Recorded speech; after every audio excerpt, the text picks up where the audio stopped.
Yesterday was a rough day, but it is great waking up to a system that's just going to work.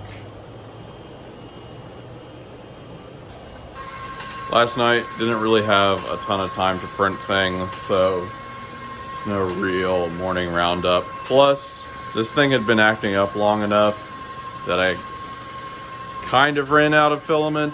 It's more like I had filament, but a lot of it was just stuff I don't want to use. And but today everything's gonna be fine. This thing is working great. Like I said, this setup looks so dumb and janky, but it's actually really, really amazing. I've like checked everything. It's so simple. The whole setup is just so elegant, actually, and it's extruding fine. So I really think the filament troubles are over, basically. So this is a little random, but I really recommend vertical mice. And this one in particular, this acts like a back and forth. So if you look, here, we'll zoom out a little bit. That's going forward, backwards, forwards, backwards. Once you get used to doing it, it is so fast. Especially when you have a bunch of files and stuff you're transferring or different things. Like, I really can't recommend this enough. I've been meaning to get one of these for a really long time. I don't know if you've ever seen this before. You put this in an outlet, and then you plug whatever your machine or device is into this, and it tells you the wattage it uses. Now, I know the heating element, I have extremely high confidence at least that the heating element in here is less than 500 watts because the entire machine is rated for 500 watts. But Philibot is kind of a crappy company, and it seems like it would be a stretch that they would violate the norm with that or lie about something, but I don't completely trust them. So I want to make sure that the heating element is less than 500 watts because these dimmer switches are typically rated for about 500 to 1,000 watts because they dim lights and stuff. That's about the range. So we're just gonna make sure, you know. I mean, when dimmer switches go bad or have problems, you can tell. It's not that much of a mystery. Like, they start getting hot and stuff. They start, you know, they can do various things. It's an electrical device. So you can tell. And I have a fire extinguisher here just in case. But we're just gonna make sure the actual literal amount of wattage going through the wall or from the wall is acceptable. Here's the reveal for the pipe can. This is only the second one I've ever made. Couple tiny little spots to touch up, but it's really turned out quite beautiful. While that is drying, the couple little touch-ups, we're gonna package a bunch of other stuff. Another Sharko going to a good home. It is now cheese time. Please deactivate your television sets if you are lactose intolerant. The guy who bought that cheese owns a cheese shop. Little Gandalf, getting some stuff done today. There we go, that's what I like to see. This thing is working like a charm. We are so back. Man, that is a beautiful roll of filament right there. Beautiful. This thing's so gorgeous, I almost hate to see it leave.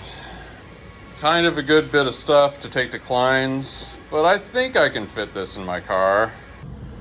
Wait, is the reason alcoholics say I can stop anytime I want, is that an alcoholic's phrase because they're just not realizing that they're never gonna want to?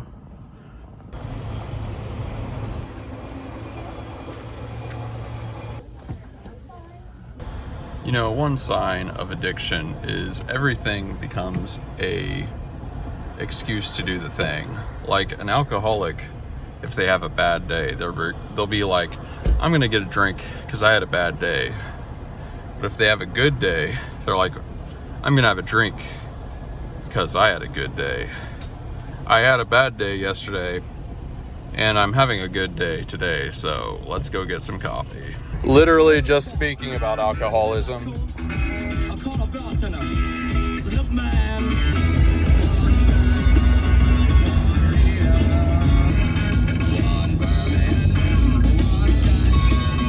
Oh, best Journey song. In the heat with a blue jean girl. Those summer nights are calling.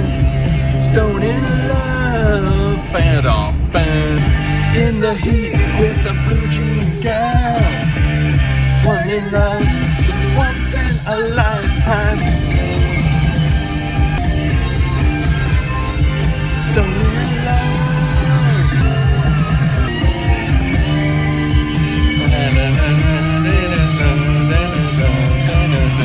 Coffee's cheap. I like my coffee cheap. Necessary. Ooh, baby, you know what that coffee is worth? Ooh, coffee is a place on earth. Back at the shop. I'm really loving the new old calculator. It's making all kinds of cool sounds. Today's mission really is going to be to get these big printers actually working. I've done a decent bit, but we haven't gone full nuclear on each one of these. What that means is we're like replacing extruder motors. This one already has an upgraded extruder assembly, but the ones that don't, we're going to put the titanium assemblies on there. Like, we're just doing everything. We're giving these things the full tune-up. Because this, I'm trying not to swear, this has to end. Forgot to turn on Chuck Norris. There we go. So I wanted to get all the packaging stuff initially out of the way for today, but we are almost at the 2/3 mark for getting monetized. Basically, probably tomorrow. If it's a slow day tomorrow, maybe the day after. 2/3 of the way to monetization. It's kind of worth noting, obviously not just because we're on YouTube, but like I didn't even think this was gonna be like a revenue source. I was kind of just doing this for fun. I mean, as a business person, obviously like you think about like the profit potential of anything you might do, but this was mostly just for fun. Also, one thing that inspired me to start doing these is, I don't know if you guys have ever watched Penn Jillette or watched his magic or stuff, but he does this thing where he writes a diary entry every day, and then he reads his diary entry from like 5 years ago, and then he reads, I'm half remembering this, then he reads his diary entry from like 10 years ago. And I've been doing video diaries for a while, but not every day. So I kind of decided it would be worth it to do this, even if it doesn't make money, just so that I could do what Penn Jillette is doing. I could go back 5 years and watch the video I made on that day, and eventually go back 10 years and watch the video that I made 10 years ago. But this channel's, I would stop short of saying it's blowing up, but the growth is substantial, and it's really kind of shocking. I've asked this before, but write in the comments why you like watching this, because I want to try to do more of the things you like. Plus, I just want to like understand what's going on with this, because it's phenomenal is too big a word. There should be a word that's like half of phenomenal. This is half phenomenal. Not to just keep talking about this endlessly, but this has been running for hours, and this is staying extremely consistent in temperature. This may look super janky, but this is an extremely effective way to control the temperature of the filament extrusion. Been working on the S5s a lot, I think I'm gonna go get a Subway sandwich. Segway adventure time. Here we go. Whew. It's gonna be good getting some Subway. The weather is so nice. I always say this, but like, it really is. It's just so cut out. It feels like what my body was meant to thrive in. Oh, when you were young, did you ever love somebody like I love you now.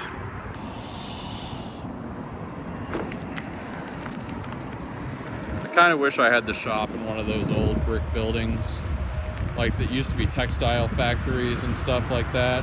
I think it would be kind of ironic to have a modern factory in the building of an old factory. Old factory sounds like olfactory. You don't want to have an olfactory, old factory. Sometimes I think the novelness, the novelty of modern life makes us forget such basic things. Like having to hit the turn signal or the walk signal, no. Makes us forget such basic things like just getting out in the air, in nature a little bit. And this isn't even like nature. It just feels so good psychologically. It's just what you're meant to be doing. Yesterday was just so frustrating, but like today, I'm just feeling really good. And like being out here kind of feels like a sort of icing on the cake. I'm just fixing a bunch of things. Filament is coming out perfect. Customers aren't even freaking out that much. I've been communicating with people that, you know, their orders are getting delayed, the ones that are, which really sucks, but everybody's being really cool about it. It's like if you just communicate with customers, I'm not gonna say you can get away with murder, because you shouldn't be taking advantage of that, but things are gonna go a lot better. Like communication really is the right tack. I feel like something that probably happens a lot with e-commerce people, especially when they're starting out, and this applied to me. You almost think of customers as enemies or something at first, because it's like the only time you really notice customers is when they're complaining about something. And that's just such a toxic mindset, and it's hard to get out of that at first. But one of the ways you get out of that is you just talk. You try to have a lot of interactions with customers that are not when something's going wrong. Somebody's got a broken muffler there. But just have interactions with customers when things aren't going wrong, or just check on things. Like if you have an order delivered to a customer and then you just message them something like, hey, I just wanted to make sure everything turned out okay. Just some basic thing like that. Almost everybody is gonna be like, yeah, it's great. Here's a picture of it on my wall. And the more interactions you have like that, the more you kind of start feeling like, oh, like customers are friends. Subway. I'm flying.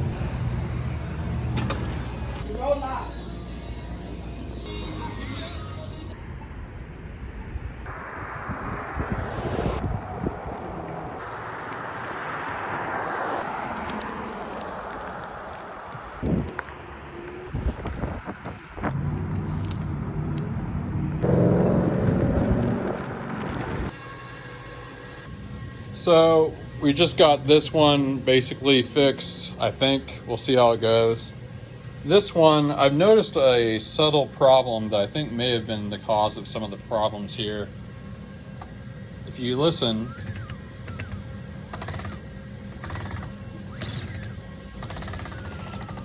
that's not good. And that probably has to do with this belt. And this belt does look somewhat worn, both over here and over here. So I think we're gonna try and replace the belts. That really might help something. All right, pretty much a brand new belt, and it seems like it's going pretty smooth. This is all assembled. This is the perfect amount of tightness. It can move easily, but it's definitely not gonna slip. Now we're just going to do everything we can to make this extruder better. Got the titanium extruder upgrade, and we're probably going to replace this motor as well. There didn't even seem to be anything wrong with the motor, but we're just doing everything because this thing needs to work. This is the old extruder motor. I'm not 100% sure that this is actually the problem, so we're marking it appropriately. Lastly, just to do the full Monty, we are putting on a new nozzle and everything on the hot end. I'll give you a simple rundown of everything I did on this printer. Every component that the filament ever touches has been replaced on this. This is replaced. This is a new, well, it's actually from another printer, but it's a relatively new extruder upgrade. I made sure that the wheel that grabs the filament is centered. Basically, that the filament will be in the center of that wheel. This is a new hot end. You know, all of this is brand new. And on top of that, the filament that was extruded today is very, very neat. The diameters are extremely consistent. There is no reason. I even replaced, obviously we talked about it, this belt, and it's kind of the optimal tension. You don't want it to be too tense because then it has difficulty going this way, but you don't want it to be too loose, and I've got experience with that. So that shouldn't be an issue. I even replaced this thing with a newer one because it was wobbly and I just figured why not put a new one on there. So there's nothing that would inhibit the filament from extruding properly. Like, it's possible that there could be other things, like it's something that like never happens, but these motors can mess up. You can have these things get crooked and stuff, but none of that seems to be an issue. If this if this doesn't work, there is literally a gremlin in here somewhere. Now we did almost the same things with this one. I didn't have a extruder upgrade, but I didn't put an extruder upgrade there, but there's significant reason to think that the extruder was fine. But yeah, it seems to be printing good so far, and this belt doesn't seem to have anything wrong with it. So we have basically nuked the repairs of these two printers from orbit. Now we're going to do a little packaging. We will send off this golden unicorn to its forever home. Kind of worth noting, that clicking sound it was doing has stopped. It's making a bit of a squeak, but that's a sound that it's made for years at different points. Doesn't seem to be wearing down the motor. I've also trained this fan more closely on the extruder motor, and it's keeping it almost room temperature, which is a great thing for this gear motor. If you can keep gear motors from getting really hot, they'll last so much longer. You might remember the last motor that was in here was from March, and it's September. And the thing I did different is take this fan and point it right at it, so it's just rushed with air constantly. So that may be how we can take a gear motor that normally lasts about 3 months and literally double its life. Have one of my signature items, a D20. Still got the support things on it. I believe this is going to be jet black, which it pretty much already is. In fact, I don't even think the color is inconsistent enough that I would have to paint this, but I'll check it real thoroughly. But yeah, always a classic. So somebody ordered a Monster Otter. This is the 6-inch bowl edition, and I've never sold one this big. Very cool. I think it's going to end up being red. Here's that Mark Twain we saw a couple episodes ago, or last episode or something. I think this is getting painted white, but I'm going to have to check. Next, these guys need cleaned up. They're pretty stringy. But this is a collection of Moais. These ones are Moai 1, Moai 2, and this is the third Moai design. And yeah, we're gonna kind of batch it. This is a little bit of a spiel, but sometimes something enters my brain and I just feel like I have to like articulate. It's like half a thought or half an idea will enter my brain, and I feel like I have to focus on it for a second and then articulate it. And I just get an instinct about it. I just discovered a new podcast. I won't name names because I'm kind of talking crap about them. But it was two comedy writers, and these guys they're in like big TV shows and stuff now. They're like what anybody would think is traditionally successful. And they started out by making YouTube videos very early on in YouTube's history, writing these comedy sketches and things like that. And it made me think, because I actually started a video production company in the early days of YouTube, as in like a year or two after YouTube launched.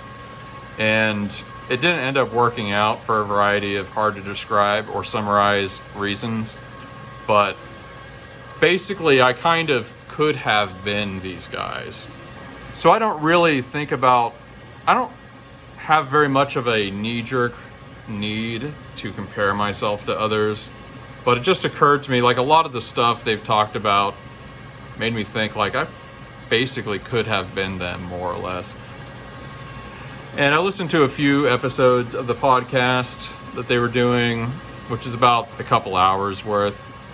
And even though these guys are very, very successful and like have their credits on IMDb and do all this cool stuff that a lot of people would think would be very fun to do, all of their opinions on everything were like the most normie, unenlightened things I've ever heard. I'm not saying like I'm an elitist, like everybody just has to have like really nuanced, well-researched or thought out opinions. But it's like, man, these guys are like the guys. This is like, they're living a best case scenario for a lot of people. And so it's just like, why do they have such pedestrian viewpoints on everything? And two things occur to me from that. And it was an entertaining podcast. I'm not really knocking it, but like two things occurred to me. First off, they had success very early in life, like perhaps I could have if the whole situation had actually worked out. They didn't have a lot of difficulty. And also, it's like there's a degree to which acceptance itself, like mainstream acceptance, makes you more correlated to the norm. One of the reasons the crash in 2008 with the housing bubble happened is because the, what were they called? The mortgage loan security. I don't know. There would be these financial instruments that people would buy that were an aggregation of home loans. I'm forgetting like what exactly they were called.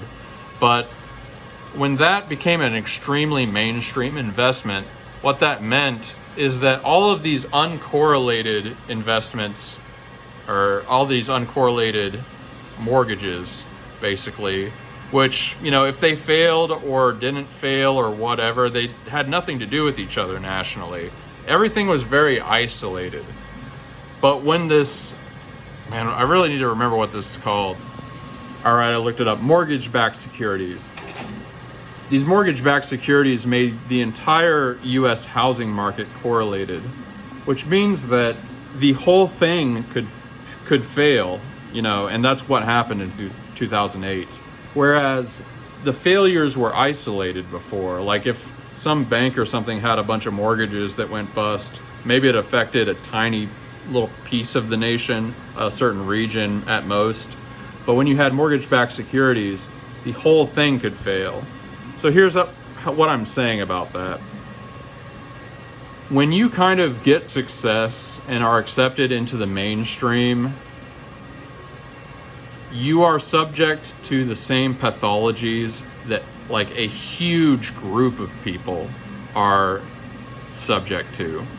Like there actually is a lot of value in not having mainstream acceptance, because if you do, it's like you kind of become part of that. It's like, I mean, it's kind of a bad cliche, but it's like the Borg. Like if the Borg fail, everybody in the Borg fails. But like, if everybody's kind of thinking for themselves, it's like maybe you're wrong, but you being wrong isn't gonna ruin everything. Like some guy on the internet who has weird esoteric opinions about something, you know, like if he's just wrong about that, he just looks like an idiot. But if like the mainstream fails, it like destroys a nation. Now on the flip side, let's say if they're right, like if the esoteric man in the wilderness is right about something, then, well, maybe it doesn't count for anything, but maybe people hear that person's message. Maybe he's like a John the Baptist kind of guy, and he just discovers something. He's like a, I'm trying to think of a modern example.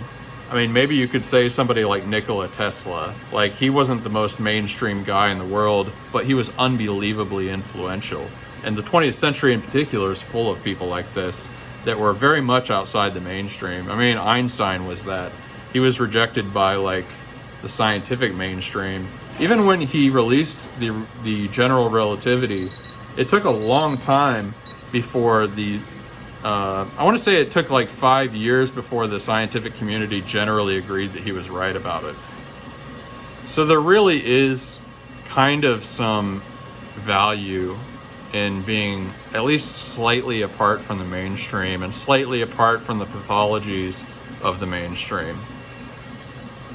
So that's kind of what that podcast made me think about, and I just felt like I needed to enunciate that.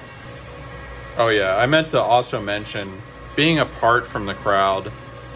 Obviously, it helps you see things that they're not seeing, which is kind of where that specific insight can come from.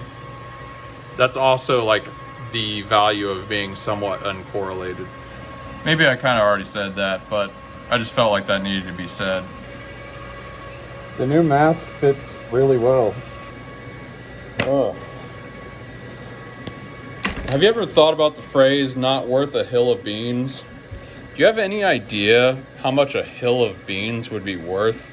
Like an entire hill of beans. Like imagine a can of beans that's that big, that's like $2. Now imagine an entire hill of them. Even if the hill is only like as tall as me, that's a lot of beans, and that's a lot of value. Getting late. This is one of the last things to do today. We actually have 2 of these. Rawr. This worked all day long. Temperature stayed very consistent. Had to do very minor adjustments with the dimmer switch, but filament's been spooling nice the whole time, and this thing hasn't even gotten hot once today. And I ran this motor for at least 12 hours, maybe more like 13 or 14. Keeping that gear motor nice and cool is really going to be key. It is Monday, so we're going to preserve the ritual, but we only got one new thing last week. That is largely due to the fact that last week was insane. And on top of all the orders, which is an insane amount of orders, all the extruder drama happened. So I'm kind of just proud of the fact that I even got one.